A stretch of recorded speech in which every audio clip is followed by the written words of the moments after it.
Ready to make a real impact every day?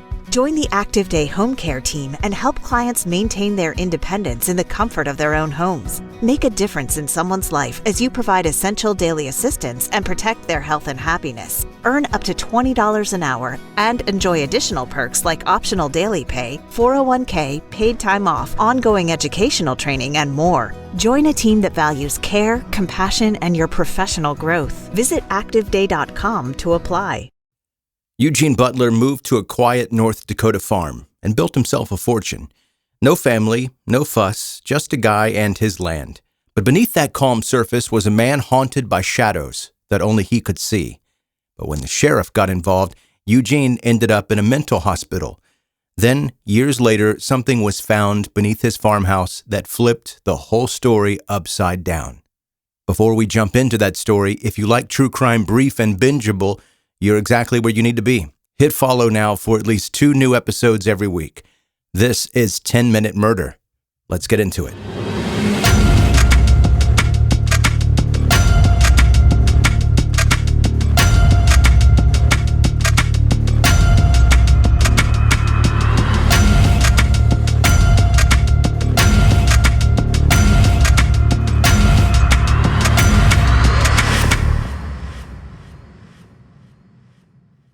Niagara, North Dakota is one of those places where if you blink, you might miss it. Around 50 people call it home, and the landscape looks like the kind of peaceful farmland postcard you'd expect. Rolling green pastures, animals grazing like they don't have a care in the world. Nothing about it screams dark or twisted, but appearances can be deceiving. Back around the turn of the 20th century, Shawnee, a tiny farming village just a few miles from Grand Forks, welcomed a new neighbor. Eugene Butler rolled into town with his brand new 480-acre farm, and Shawnee has never quite been the same since. Eugene came from Royalton, New York, a good stretch from his new dirt patch and the 2 brothers he left behind. Still, he wasn't a rookie. He knew his way around a farm, and within a few years, folks noticed his place was booming. The herd was thriving, the land was shaped up, and the money was flowing. Eugene was making a killing. With no wife and no kids to split the take, every penny stayed right in his own pocket. Eugene earned a reputation for being notoriously cheap. His neighbors remembered him griping about how much his housekeepers cost him. Even though cash seemed to flow like the Missouri River, Eugene quickly put a stop to what he called costly luxuries and fired all of his staff. Instead, he took the farm work and the house chores himself, managing the large farmhouse he built with his own hands.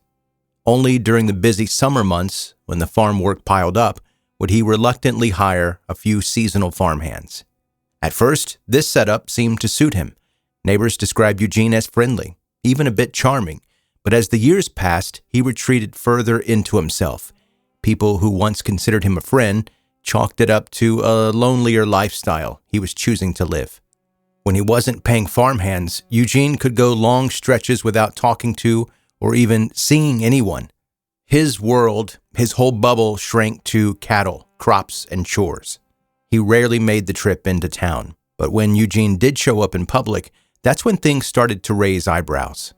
By the time people did catch sight of Eugene, he looked absolutely worn down, disheveled, and on edge. He kept saying someone was after him, though he couldn't always say who was after him. Things got strange enough that in 1904, Eugene made the Grand Forks Herald. The local paper called out his odd behavior and reported that Eugene claimed every widow and old maid in the country was desperate to marry him. In some ways, that might have been right, to a certain extent. His farm was crushing it financially. Just the land alone would be valued between $40,000 and $50,000 back then, which would translate to making Eugene a millionaire by today's standard. He'd taken a rundown patch of dirt and turned it into a cash machine. But Eugene himself was clearly unraveling. It's safe to say that any woman who actually knew Eugene wasn't rushing to say yes, and no one could expect every widow and old maid in the country to even know he existed. So those marriage claims, let's just call them optimistic. Eugene's neighbors were seeing the first signs of serious paranoia. He talked nonstop about invisible men chasing him and believed that they were always trying to break into his farm. By day, he tended to his animals and worked the land. But at night, he was a completely different person. Neighbors saw him standing guard outside his house or acting even more erratic. He'd race his horse through the farm after dark, screaming like he was charging into battle. This kind of terrified the community. They'd wake up, convinced something was wrong, only to find Eugene fighting enemies no one else could see. Eventually, they called the sheriff. When he arrived and saw Eugene, he decided the man needed help. Eugene was admitted to the North Dakota State Hospital in Jamestown. He's likely to have been the richest person ever to be sent to a mental institution in North Dakota at that time. Looking back, it was clearly the right decision. When Eugene arrived at the North Dakota State Hospital, it didn't take long for staff to realize he was in no condition to care for himself. He was consumed by fear, constantly talking about the invisible men who were chasing him, the ones only he seemed to see. His paranoia was so deep that he refused to have his photograph taken, convinced the camera would suck out his soul. Whether you believed in ghosts or not, this man was clearly trapped inside his own private nightmare. Despite all the fear and confusion, Eugene wasn't violent or aggressive. In fact, hospital staff described him as mostly a model patient. He never hurt himself or others and rarely showed anger. Instead, he carried kind of a quiet sadness, like someone weighed down by a mental illness too powerful to overcome on his own. One surprising detail from this time was his fondness for the hospital dances. It's hard to imagine, but Eugene found moments of joy in these gatherings. He even fell deeply in love with one of the nurses, showing a tenderness that seemed at odds with the dark thoughts that haunted him. Over nearly a decade in the hospital, Eugene remained in this fragile state. Then, in 1913, he passed away quietly in his early 60s. His two brothers, still living back in New York, received his remains, which were sent to Middleport for burial. This gave some measure of closure to a life overshadowed by mental illness, a chapter that had kept Eugene from the world and from himself. But as Eugene's story wrapped up, a new question came into focus. What was going to happen to that highly profitable farm he had left behind? Eugene's legal guardian, a lawyer named Wilbur Halt, took charge of dividing what was left of the farming empire. The land and assets were split between Eugene's brothers and their children. About 2 years after Eugene died, work began on the farmhouse to bring the property back up to life. That's when a workman named Leo was digging under the farmhouse cellar when he stumbled onto something unexpected. He found what looked like a trap door in the ground. Curious, he opened it and saw layers of red clay and dark dirt. Leo started poking around with a shovel to figure out what exactly the space had been used for, but he had no idea what was waiting below. Lined up in shallow graves were 6 bodies. The sight was brutal. Since Eugene had spent nearly a decade in the asylum, those remains had been underground, sight unseen, for at least that long. The bodies were too decomposed to pinpoint exactly when they'd been buried. Each victim had been killed by a blow to the head with a sharp object, crushing their skulls. Some had broken legs, likely to fit inside the cramped cellar. At first, investigators thought Eugene had killed an entire family, since 2 of the remains appeared to be female. But neighbors had no memory of anyone in the area going missing. No family, no strangers. The truth was darker. Eugene's victims were young men, aged between 15 and 18. They'd been killed, stripped, and buried in his cellar. No one came looking for them. Most likely, they were seasonal farmhands Eugene had hired. Transients desperate for work, with nowhere else to call home. With Eugene long gone, figuring out why he might have killed these young men is like trying to solve a puzzle with half the pieces missing. Money quickly came up as a possible motive. Eugene was notorious for being stingy. He complained about every penny spent and kept large sums of cash hidden around the farmhouse.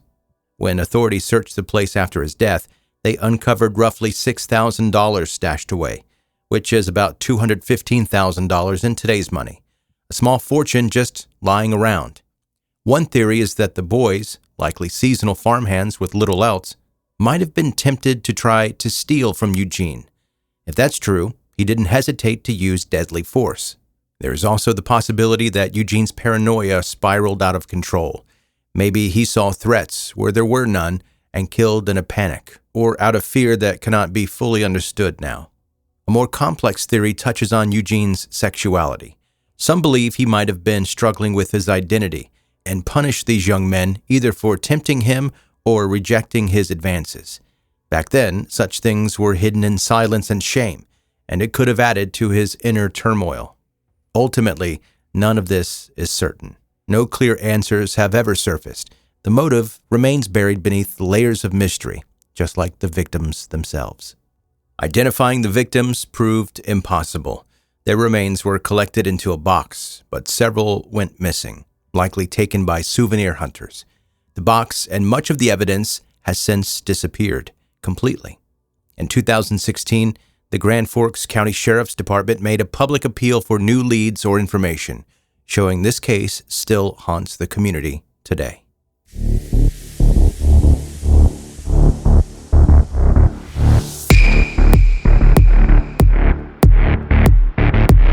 Hey, thanks for listening to 10-Minute Murder, bingeable true crime stories. My name is Joe. I'm the host, and I really appreciate you spending a few minutes with me today. If you liked the episode, make sure you hit subscribe so that you never miss a new one. Follow me on social for more behind-the-scenes stuff, updates, true crime musings, all the stuff. And if you want to dive deeper, check out 10minutemurder.com. There you'll find all the episodes, photos from the stories, and how to get in touch if you have story ideas or just want to say hi. I'll see you next time.